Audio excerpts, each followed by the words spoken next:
నమస్తే. నేను మీ కుప్ప పద్మిని. ఇన్నాళ్ళు మీ సపోర్ట్‌ని నాకందిస్తూ, మీ ప్రేమని నాకందిస్తున్న ప్రతి ఒక్కరికి కృతజ్ఞతలు. ఇప్పుడు చూడబోతున్న ఈ వీడియో కూడా ఖచ్చితంగా మీకు ఉపయోగపడుతుంది.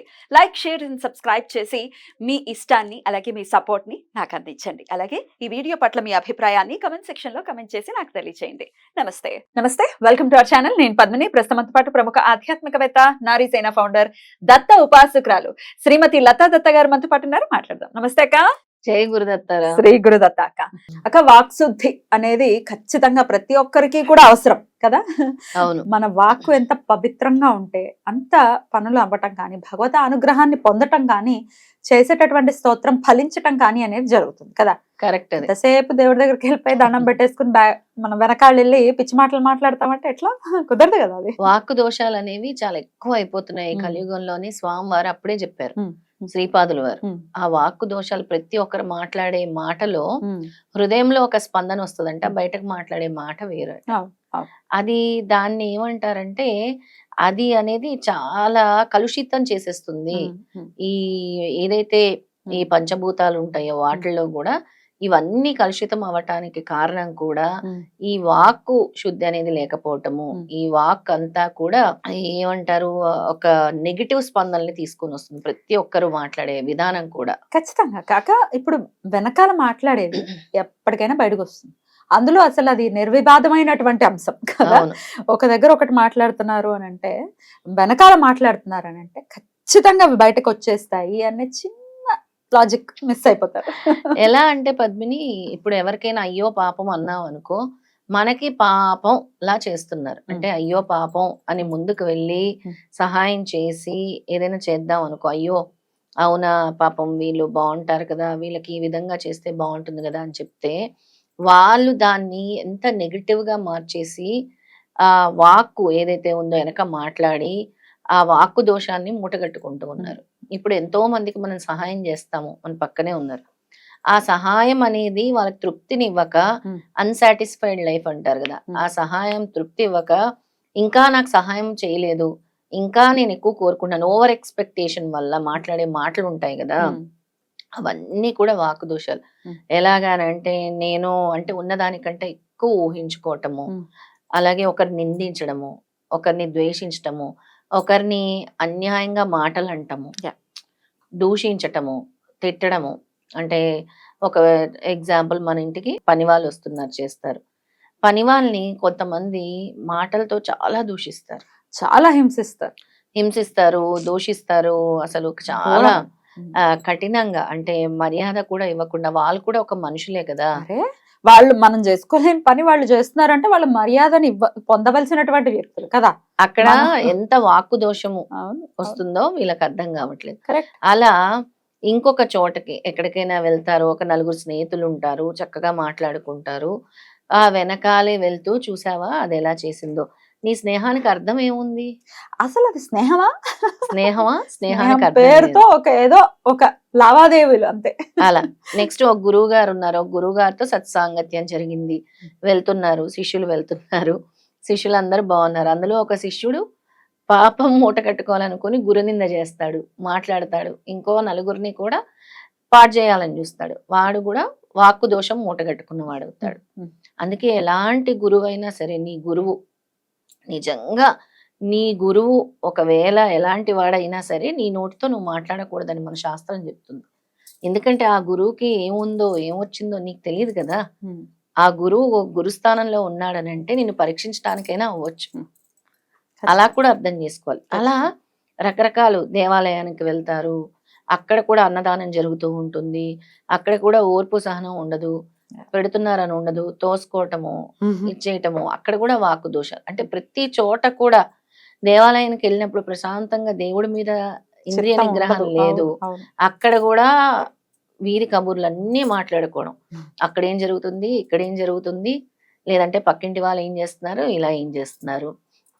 ఇంకొన్ని అపార్ట్మెంట్లో అయితే ఉద్యోగస్తుల మీద చెప్పుకోవటం, చూడు ఆవిడ వెళ్తుంది, కష్టపడుతుంది, ఇలా చేస్తుంది, అలా తీసుకుంది, ఇలా డ్రెస్ వేసుకుంది. ఎందుకు నీకు ఇవన్నీ వాక్కు దోషాలే, నీకేమి కాదు, అవి నీ పిల్లలకి తగులుతాయి, అవి తెలుసుకోవాలి. ఈ వాక్కు దోషాలు అనేవి ఎక్కువైపోయాయి. ఇవన్నీ చేస్తూ అక్క స్తోత్రాలు పట్టించేస్తున్నామండి, మీరు చెప్పేస్తున్నారు, ఇవి చెప్పారు, అది చెప్పారు, ఏది ఫలించట్లేదంటే ఖచ్చితంగా వాక్కు దోషాలు ఏవో జరుగుతున్నాయి. వాకదోషం ఖచ్చితంగా ఉంది కాబట్టి ఫలించవు. నీ జీవితంలో విఘ్నాలు వస్తున్నాయి. ఉమ్. నీ జీవితంలో నువ్వు ముందుకెళ్ళలేకపోతున్నావు. ఉమ్. నీ జీవితంలో కష్టాలు ఎదురవుతున్నాయి. ఎలా ఎదురవుతున్నాయి ఇవన్నీ? Right. వాకు దోషాల వల్ల. ఇది క్లియర్ గా శ్రీపాదుల వారు శ్రీపాద చరితామృతంలో చెప్పారు ఇవన్నీ Definitely. కూడా. Definitely. అందుకే ఆయన కూడా రకరకాల అవతారాల్లో వస్తున్నారు ఎక్కువ కాలం ఉండకుండా. ఉమ్. ఎప్పుడైతే ఈ పాపాలు ఎక్కువైపోతున్నాయి, కర్మలు ఎక్కువైపోతున్నాయి, వాకు దోషాలు ఎక్కువైపోతున్నాయి, ఆయన కూడా మారుతూ ఉంటారు, వెళ్ళిపోతూ ఉంటారు, వివిధ రూపాల్లో వస్తూ ఉంటారు. ఉమ్. ఎందుకు వస్తున్నారు? భక్తుల్ని ఉద్ధరించడానికి వస్తున్నారు. ఈ ఉమ్. మార్పు అనేది భక్తుల్లో రావాలి, మార్పు తెచ్చుకోవాలి. తెచ్చుకోవాలి. అనవసరంగా ఇలాంటి మాటలన్నీ మాట్లాడేసి తర్వాత స్తోత్రాలు చదివేసాం, దేవుడు లేడు, మీరు ఇవి చెప్పేశారు, మాకు వర్కౌట్ అవ్వట్లేదు అంటే డెఫినెట్ గా ఎక్కడ లోపం జరుగుతుందో మిమ్మల్ని మీరు ప్రశ్నించుకుంటే ఆన్సర్ ఖచ్చితంగా వస్తుంది. రైట్, అయితే అయిపోయాయి. ఎట్లా వాటి నుంచి నివృత్తి మార్గం మాకు కావాలి. ఈ వాక్కు దోషం తొలగాలి తొలగాలి. అవుతారు అందరూ. ఉమ్. ఫస్ట్ ప్రేమ స్వభావం నేర్చుకోండి. ఉమ్. కుళ్ళు కుతంత్రాలు ఈర్ష్య ద్వేషాలు మీ హృదయంలో నుంచి తీసేయండి. హృదయంలో ఎటువంటి స్పందన వస్తుందో నోటి ద్వారా అటువంటి స్పందనే రావాలని స్వామి చెప్పారు, దత్తస్వామి. దాన్నే మీరు పాటించాలి. దత్తభక్తులందరికీ మరీ మరీ చెప్తున్నాను. ఉమ్. నీ హృదయంలో ఎలాంటి స్పందన వస్తుందో నోట్లో అలాంటి స్పందనే రావాలి, మంచి స్పందనలే రావాలి.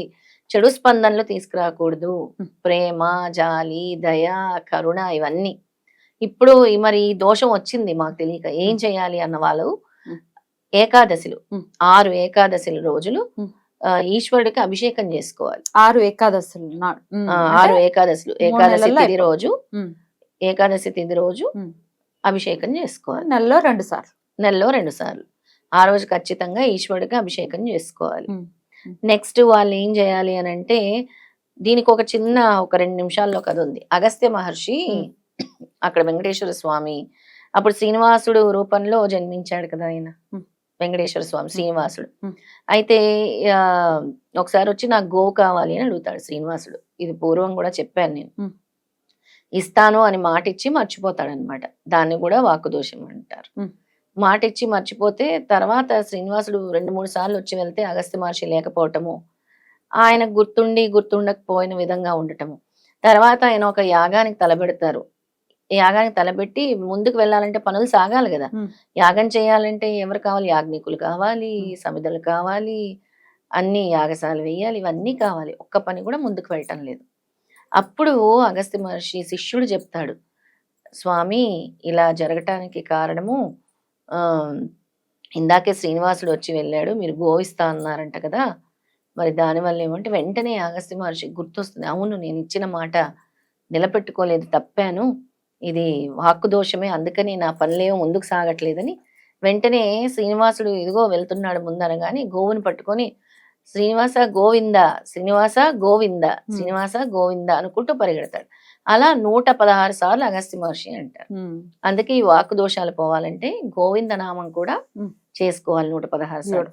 గోవింద, శ్రీనివాస గోవింద, శ్రీ వెంకటేశ గోవింద, గోవినామాలు తెలుసు కదా, గోవింద గోవింద అని 116 సార్లు చేసుకోవాలి. అలా మరి ఎన్ని రోజులు చేసుకోవాలంటే మీ వాక్కు దోషం పోయే వరకు చేసుకోవాలి. ఎంతుందో తెలియదు కాబట్టి చేసుకోవాలి.